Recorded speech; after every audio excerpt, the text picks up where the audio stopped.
Hello, and welcome to Recovering Boldly with Quest Center. My name is Courtney, she, her, and in this space, we'll celebrate real life stories of resilience, healing, and transformation.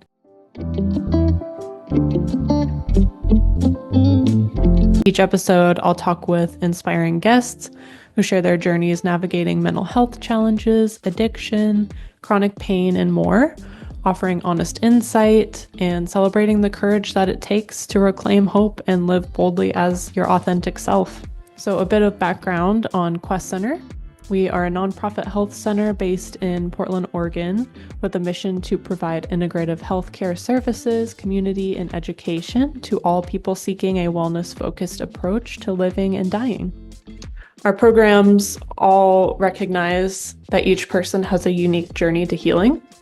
So, in addition to offerings like individual and group therapy, our programs take an integrative approach to wellness and include elements such as acupuncture, peer support, wellness movement like yoga or qigong, or even ballroom dancing, nutrition, and of course, at the heart of it all, community.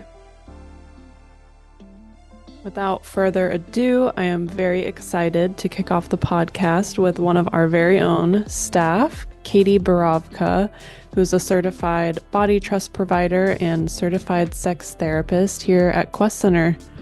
I wish that nonprofit budget could afford copywritten songs because I would love to play Salt and Peppa in the background right now.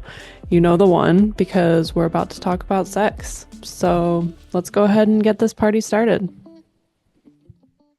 So I'm Katie Borofka, and I use she, her pronouns. And I've been at Quest since 2017.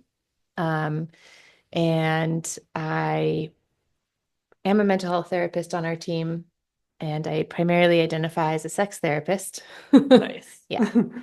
What drew you to working with Quest specifically? Oh, yeah.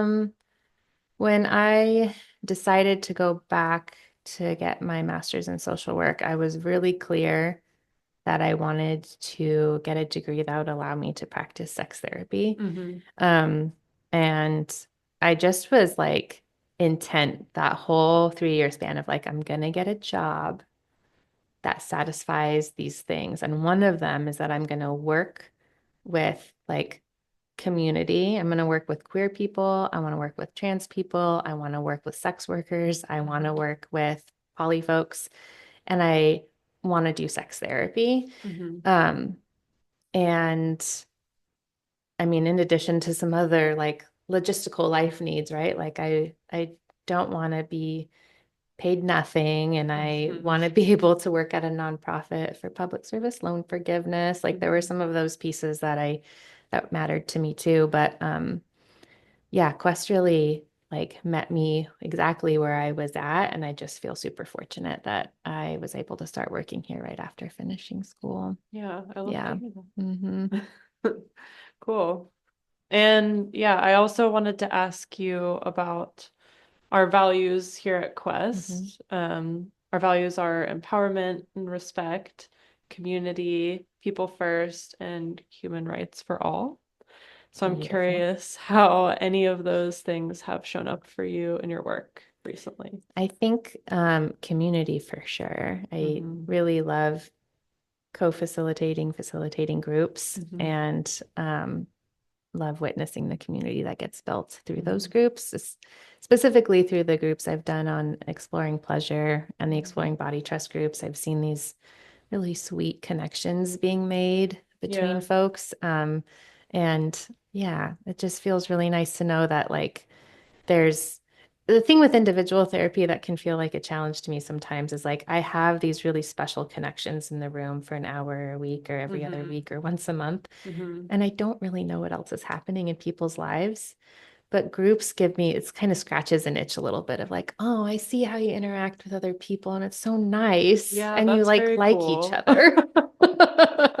I know. That's always the thing I find here at Quest, people say is the community aspect is so big for them. Yeah. Yeah. As much as you're comfortable sharing, what is your experience with mental health and what drew you to working in the field? It's a really good question. Yeah. So I've been going to therapy myself off and on since college and have found a lot of value in it. I had some great therapists and have had some great therapists. I have a great therapist now, which is Shout awesome. out. Yep. We love a great therapist. Yes. I've also had some less than ideal therapy experiences, which I think a lot of people can relate to. It's hard to find a good fit. It can feel a little bit like dating or trying to find a new best friend. 100%. Yeah. But those kind of crappy experiences are the ones that, of course, sort of stuck in my mind and also made me think like, huh, what would it be like to try to be the therapist that I am looking for right now? So that was a big part of it. I'm curious what some of your crappy Yeah, experiences were, or totally. what you wanted to do differently. Yeah, totally. It's kind of part of also the conversation of what drew me to sex therapy in particular. So, in my 20s, I began exploring non-monogamy with my ex-partner and came out as queer. And I also had a part-time career stripping in my 20s. And I had one therapist in particular, right after my ex and I opened up our relationship. I was not going to her to talk about sex or non-monogamy or any of that. I was going to her to talk about body image stuff.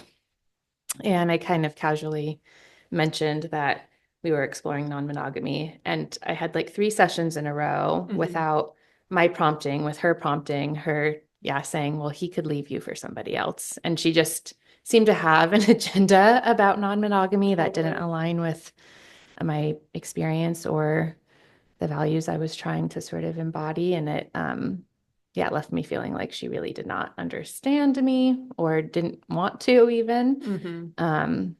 And at the time felt like it was difficult to find a therapist who had experience with non-monogamy. I don't think that's so much the case now, especially in Portland, but at the time it felt like it was hard to find.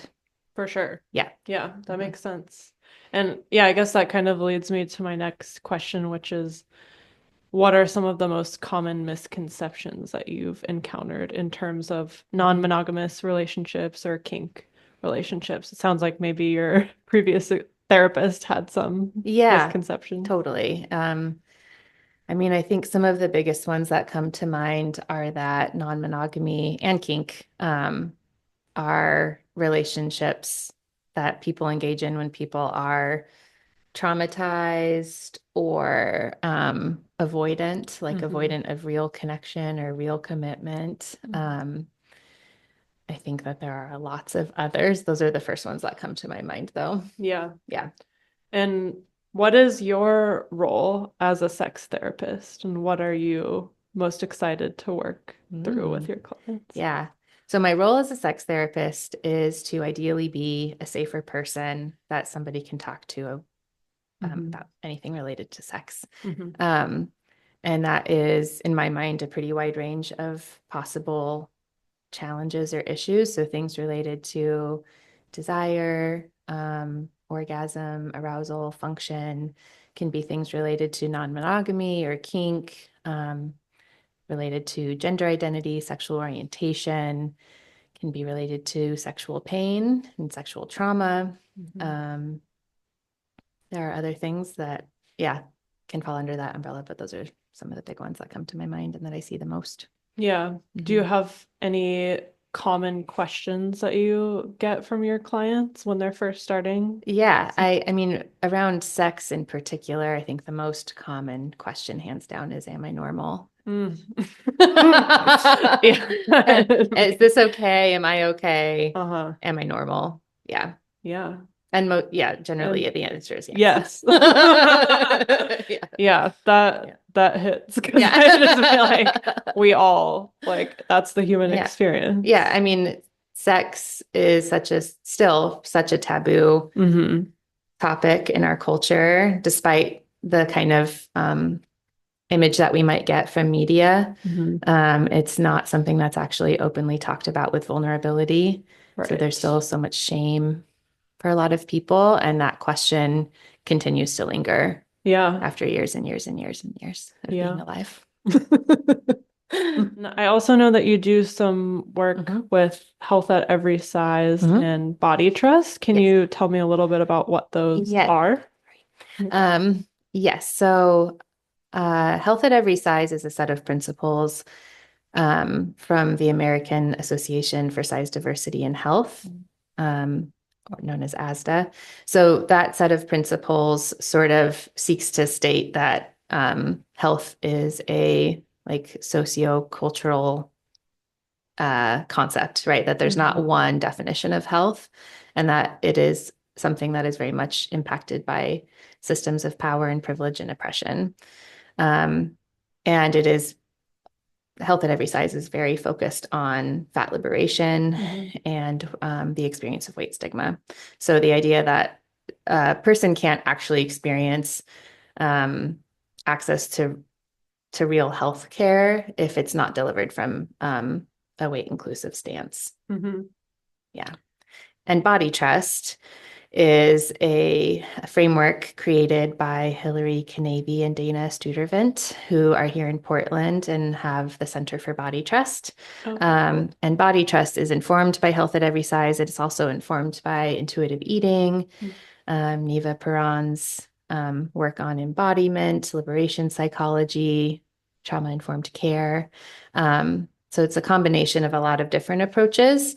And I tend to describe it as a pretty countercultural, weight inclusive, and anti-diet approach to healing your relationship with your body and eating and movement. What does intuitive eating mean?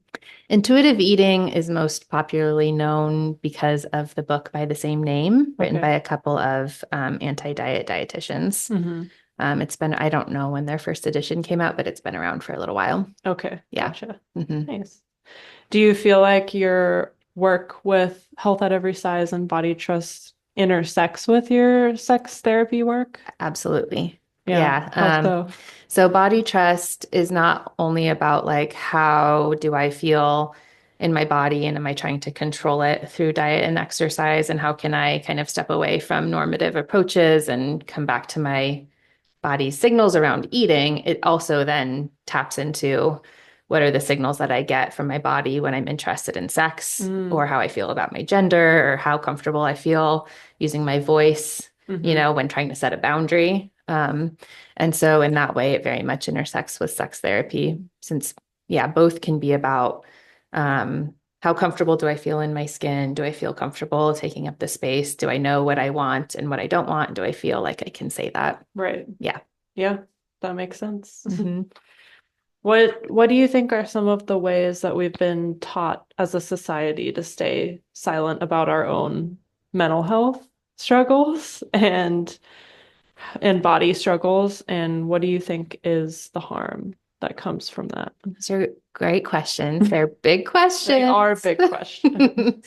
So when I saw that question, it made my mind spin on a lot of different things. It makes me think about how our Western culture has a lot of its roots in like having a mind-body split to begin with. It's like your mind is better, your body is like base and immoral and sinful and gross. So there's like this kind of Christian puritanical layer to it as well. And so we're going to ignore and disregard all of the wisdom that comes from the body, and we're going to prioritize what the mind says is the right thing to do. It also makes me think about the kind of Western emphasis on happiness. Like the most appropriate way to be in all contexts is to be smiley and happy. At least if you're, I guess, as my experience, socialized as a girl and a femme, that's very much true. That the classic comment of "Why don't you smile?" Yes, coming to mind. Yes, and I think for a lot of people I know who are socialized as boys or masks, it's aggression, right? So it's like happiness and aggression, and all other feelings or parts of us are kind of exiled away. It's like you can't be sad, you can't be afraid. God forbid you feel shame. And so I think there are a lot of components to why, I'm also thinking about systems of privilege and oppression being this other huge part of how we are told to internalize, we're conditioned to internalize things that feel like a problem instead of seeing that it's actually the systems that are causing a lot of harm.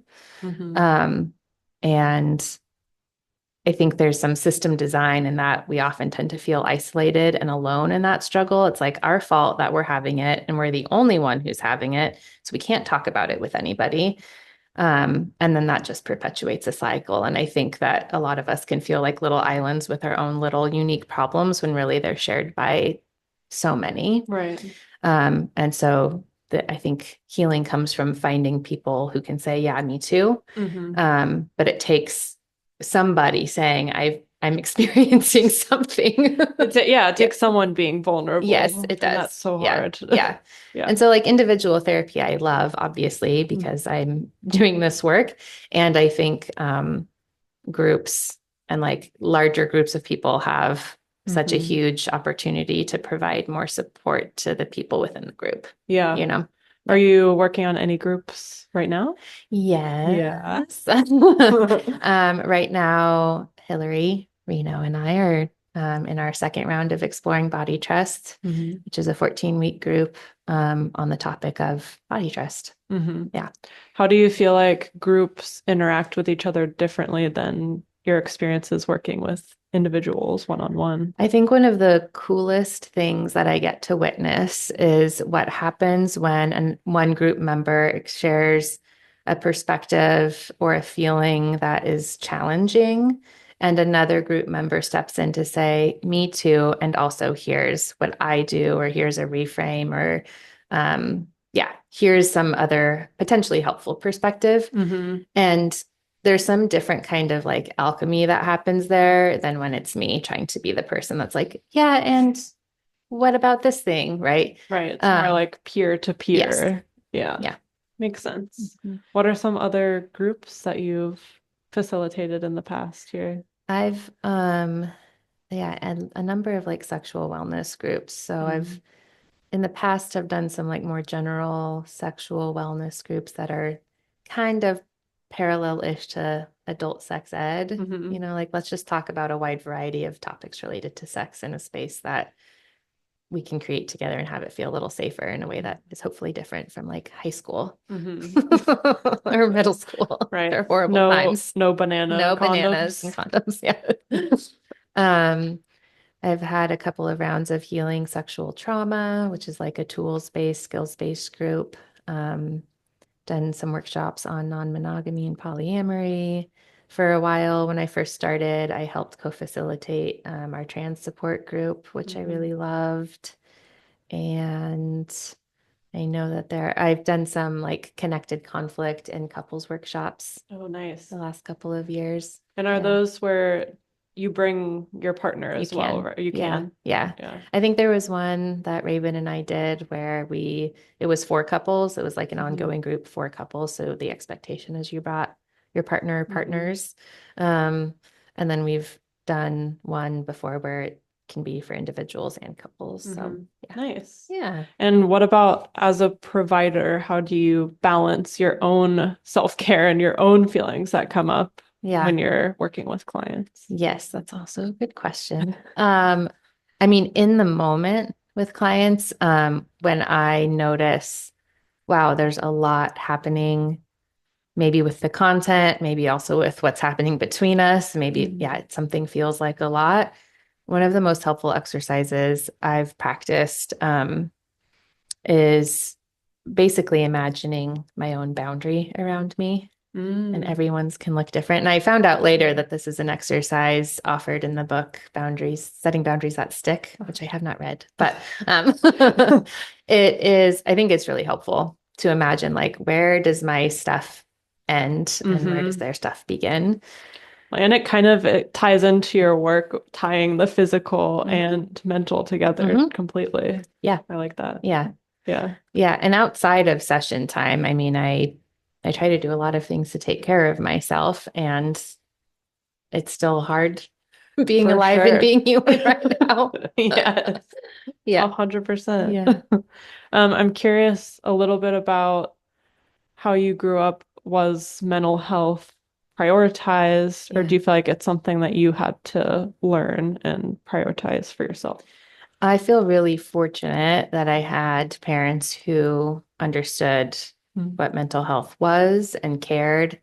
My mom would allow me to stay home from school and would call it a mental health day.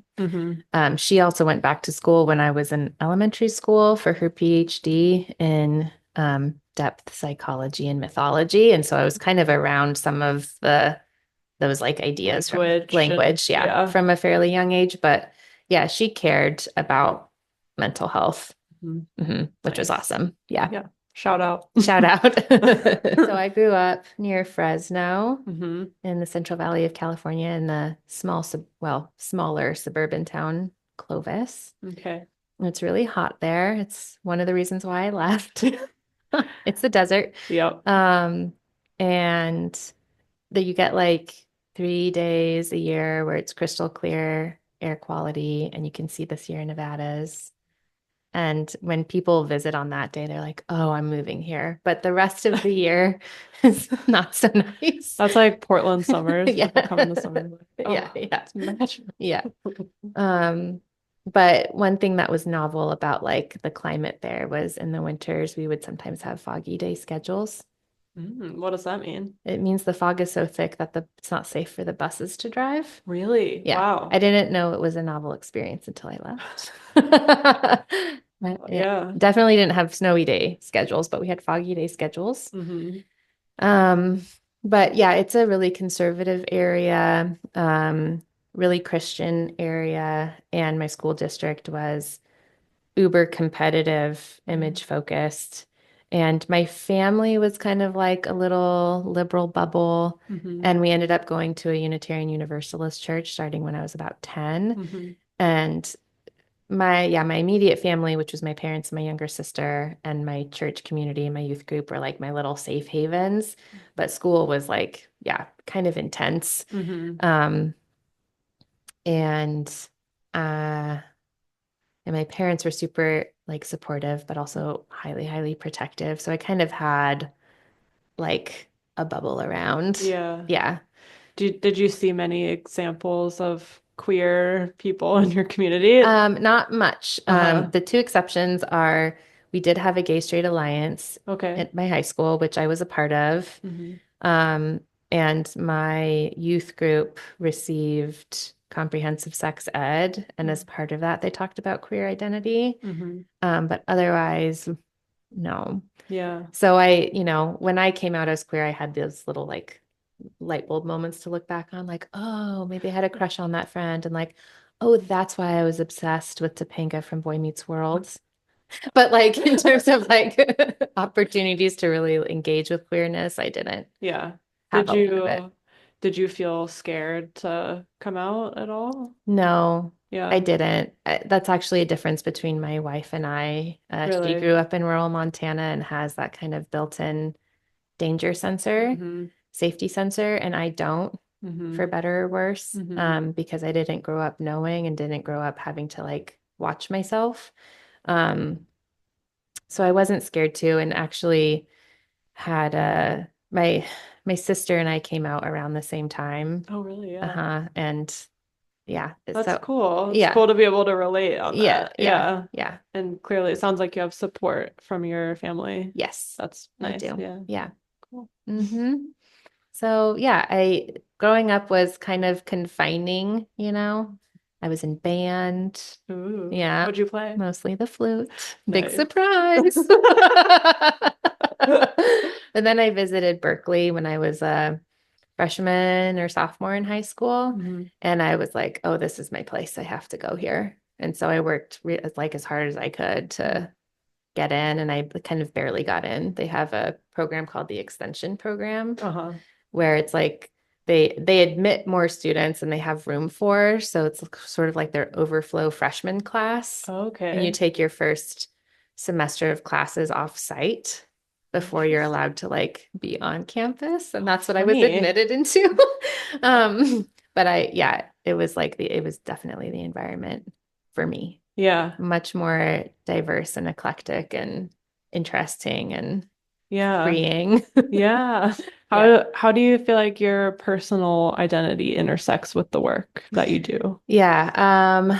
Well, I think that there's in a lot of different ways, right? Based on the identity, but Queerness for sure, in the sense that I think, yeah, queerness as a concept, as a framework, as something that says, like, let's deconstruct what's normative and like understand it upside down and reconstruct something, um, impacts the way that I think about problems that we face and questions that clients come in with. And yeah, it's important to me to be able to like re-examine stories that we have. Um, and experiences, I mean, less so identity and more so like life experience. I think my previous experience as a stripper and my experiences with non-monogamy definitely infuse the way that I approach those kinds of experiences that clients might walk in the room with. And when they diverge, like I'm pretty upfront about that. Like, Yeah. I might be having a response right now because of my personal experience, and that's going to be different than maybe what you're experiencing. Yeah. Yeah. And that definitely shows up for me too when I am aware that like dominant identities that I hold are different from my clients. So having more transparent conversations about differences in gender identity or race or ability or age or body size, like those conversations are really important for me to have. Um, and a couple of things that like in the last, I don't know, 5 to 10 years that I've been able to more clearly identify as informed by like white supremacy culture, perfectionism, and urgency. Man, That one's hard to break. they're near and dear to my heart, and I actively, I'm like trying every day. I've gotten way less perfectionistic as I've gotten older, but the urgency, I'm like, wow, you are a tough one. Yeah. What are some of the tools that you've used to kind of break that perfectionist mindset? I honestly don't know what concrete tools there have been other than like an increased awareness year by year that it takes a lot of my energy and I want my energy for other things. So the more I can step back and say to myself, like, is that really worth your time right now? Right. Or would you rather do something else? Yeah. Yeah. I used to, well, I still do make clothes for fun. But so many times I'd make something that I just absolutely hated. Like, no one's gonna like this. It's not perfect. But I just started being like, you know what? For someone, this is perfect. Yeah. And that's It's true. yeah. Yeah. Yeah. But I relate to that so Yeah. much. Um, I'm curious, yeah, as much as you're comfortable talking about it, how did you come to realize you were interested in non-monogamy for yourself Oh, yeah. I'm happy to or say that. yeah, your queerness? Like Yeah. how did Yeah. that happen? Yeah. No, that's great. So my ex-partner and I met when we were like the second week of college. Oh wow. So we were babies still. Yeah. And we were kind of glued at the hip and decided to move up to Portland together and go to grad school at the same time. And we're monogamous that whole time, never talked about any other options. Didn't know anything else existed. So there was a lot of default sort of scripted behavior happening. My best friend from high school was visiting, and we took her and her boyfriend to Powell's, and we're just, floating around looking at stuff. And I found this book at one of like the middle book racks. And for whatever reason, it really caught my eye.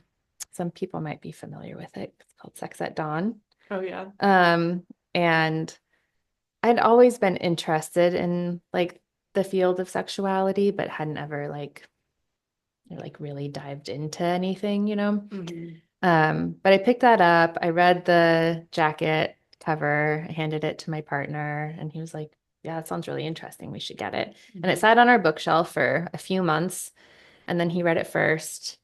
And then he was like, you have to read it now. You have to read it now. And I was like, okay, I will. It was just this really like mind-opening, earth-shattering set of ideas in that book, which basically, yeah, puts forth this argument that there's nothing inherently better about monogamy. And it's actually, despite what some people say, it's not some evolutionary adaptation that humans have. and it doesn't have any kind of moral superiority attached to it. The authors, if I remember, I haven't actually read it since that first time in 2011. um, but yeah, argue that there's actually a lot of evidence to the contrary, that non-monogamy is just as evolutionarily advantageous, or yeah, mammals, there are different kinds of mammals that practice different kinds of things, and humans are a mix of all variations. Yeah. So it was super fascinating to us, and we were kind of as a couple very what's the word? We kind of would dive headfirst into some things. And so that's what happened. Is we were like, well, I guess we're opening up because we don't have to be monogamous. Right. And we did, and it was great and also super messy and painful in a lot of ways. But it was through that I realized I was queer, and had an amazing partner who like fully supported that exploration. And yeah, it was just a very like life opening, transformative kind of time. It's nice that you were able to kind of come to that discovery together. Yeah. Yeah.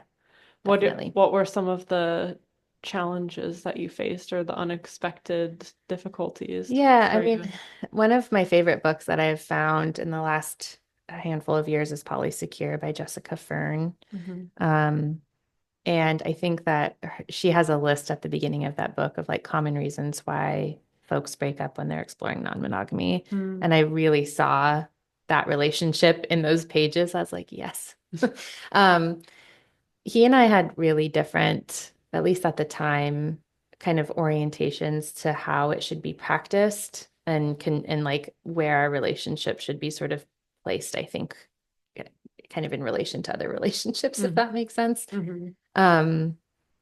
Different enough anyway, I should say, not vastly different. And we also just had a different experience with that transition. For him, it was much more like a light switch flipping on, like, oh, this is it. Now, like that makes sense, and we'll do it this way, and I don't have any hard feelings. And I had like continuous, I mean, intense anxiety. Like Jessica Fern talks about the experience of primal panic, which is like intense separation anxiety, essentially. Like, I don't know if my person is going to come back, and I think I might die. I was having that experience a lot. And yeah, I mean, we stayed together for quite a long time after we opened up, but it ultimately ended in that we're not doing it well together. Yeah. Yeah. How did you navigate that feeling of intense anxiety? Or I mean, I went to a lot of therapy. yeah.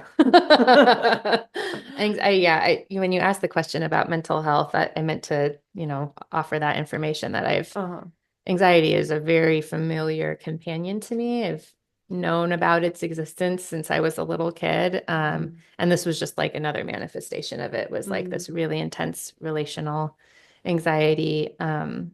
And a lot of like anxieties about myself and also about the future. And so I went to therapy a lot. Yeah. I mean, one of the really lovely things that happened during that time was finding a lot of community.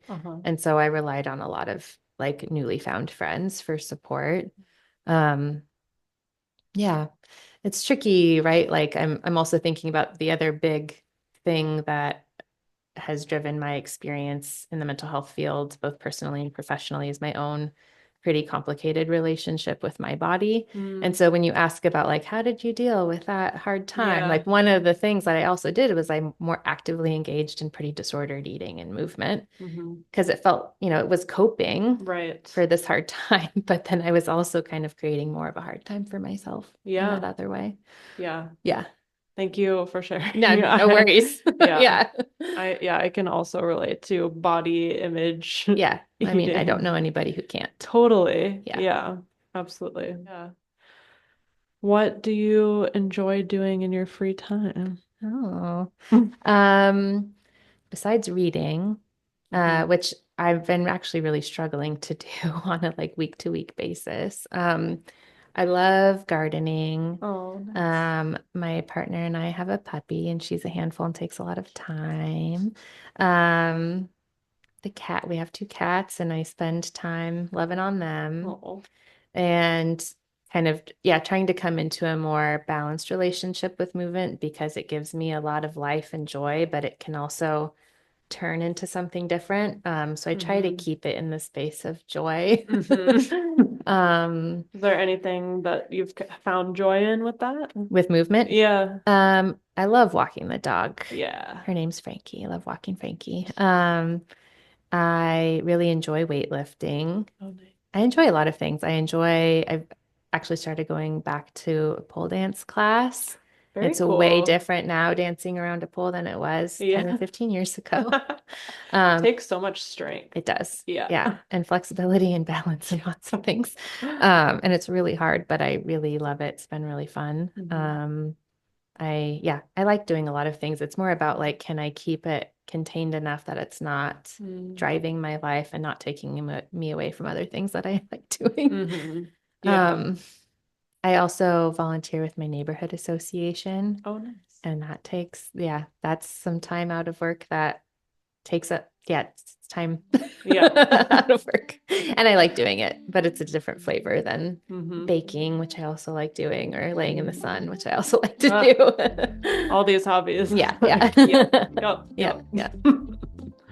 Well, thank you. You're welcome. Thanks for asking me. Yeah. So special. I know. I'm so happy that this worked out. Yeah, me too. And it's nice because I know you know of your work, but I feel like I haven't really gotten a chance to talk to you one-on-one. So that's true. Nice to get to know you better. Sweet. Thank you. Yeah, thank you. Thank you so much for listening. It was a pleasure to have Katie here. May is Mental Health Awareness Month, so I was very excited to host someone who is on our mental health team here at Quest. We have a couple of fun events coming up in recognition of Mental Health Awareness Month. You can learn more. Follow us on Instagram at questcenter_integrative health, or visit our website. If you enjoyed this episode, stay tuned for more. Leave us a rating and review, and consider supporting our work with a donation at www.quest-center.org/contribute.